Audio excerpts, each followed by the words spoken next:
एक सवाल मेरा था कि बिहार का अगला मुख्यमंत्री कितना पढ़ा लिखा होना चाहिए? ये इंपॉर्टेंट बात नहीं है।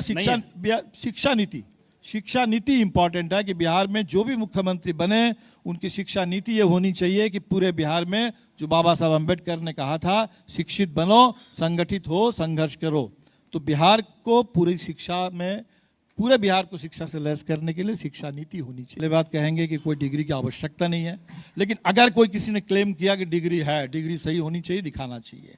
नहीं डिग्री दिखाने वाला प्राइम मिनिस्टर बनेगा और चीफ मिनिस्टर के जगह पर आप कहेंगे कि इतना डिग्री होना चाहिए, उतना डिग्री होना चाहिए। मेरे लिए सच कहिए तो ये मायने नहीं रखता। मैं चाहता हूं कि हम तो बंगाल से आते हैं जहाँ रविंद्रनाथ को फॉर्मल एजुकेशन नहीं था। रविंद्रनाथ के पास कोई फॉर्मल एजुकेशन नहीं था, अपना होम एजुकेशन था। और ऐसा क्यों है कि जब विश्व भारती विश्वविद्यालय बनाया? दीपांकर, ये होना चाहिए। आपके पास फॉर्मल एजुकेशन ना हो, ऐसा क्यों है? आप दूसरों के लिए ऐसा क्यों है कि साधारण सवाल की जब हम बात करते हैं तो आप सीधे रविंद्रनाथ टैगोर, जेल जाने की बात होती है तो सीधे गांधी जी, शहीद भगत सिंह, इसकी तुलना? क्या वाकई में आपको व्यक्तिगत तौर पे लगता है कि कोई कहता है कि हम जेल जा रहे हैं और शहीद भगत सिंह भी जेल गए थे, हम उन्हीं की तरह हैं, ये सही होगा? ये तुलना क्या सही है? क्यों नहीं है?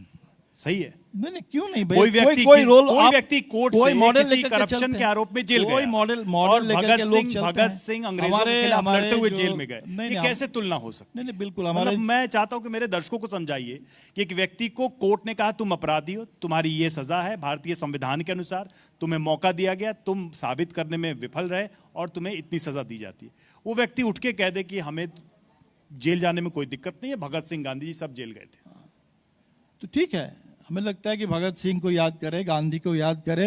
निश्चित तौर पर इस देश में डिफेंस में कह रहा है, याद व्याद नहीं कर रहा है, वो डिफेंस में कह, वो लॉजिक दे रहा है। ठीक है, मतलब इतना मैं बहुत डायरेक्ट पूछ रहा हूं, इसलिए आपसे कह रहा हूं कि वो इसको डिफेंस का टूल बना रहा है भगत सिंह को। आपने हमारे लिए तो रविंद्रनाथ टैगोर का जिक्र किया, वो इंपॉर्टेंट नहीं, हमारे लिए इंपॉर्टेंट है। रविंद्रनाथ टैगोर ने फॉर्मल नहीं है, लेकिन घर पे किस तरह पढ़ाई की? देश में जेल जो है, बार बार सुप्रीम कोर्ट ने कहा कि बेल जो है should be norm, jail should be exception.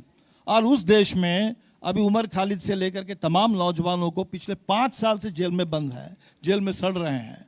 आपको तो इस पर सोचना चाहिए कि जेल में इतने लोगों को बंद करके क्यों रखा गया। बाकी किसी का कोई अपराध साबित हो जाए तो निश्चित तौर पर शर्जील इमाम क्यों बंद है आपको नहीं पता है? हमें तो बिल्कुल पता है कि भाई उनके ऊपर झूठा केस आपने किया, उनको जेल में बिल्कुल नहीं होना चाहिए। इन तमाम नौजवानों को जिस तरह के नारे शर्जील इमाम ने लगाए थे, जो देश में शांति की बात करते हैं, वो नारे एक्सेप्टेबल हैं आपको एज एन इंडियन? हम उमर खालिद का पूरा भाषण सुने हैं। उमर खालिद के भाषण में मैंने शर्जील इमाम का भी जिक्र किया, तो शर्जील इमाम का भाषण हमने उतना सुना नहीं है, लेकिन हम तमाम लोग जो उस समय वो सुनना चाहिए। नागरिकता कानून संशोधन में उसके खिलाफ प्रोटेस्ट कर रहे थे। प्रोटेस्ट करने का पूरा अधिकार है, और इसके लिए अगर किसी को जेल में डाल दिया जाए, उसके लिए तो उन पे आरोप भी नहीं है कि वो उस प्रोटेस्ट में थे इसलिए उनको जेल के अंदर डाला गया।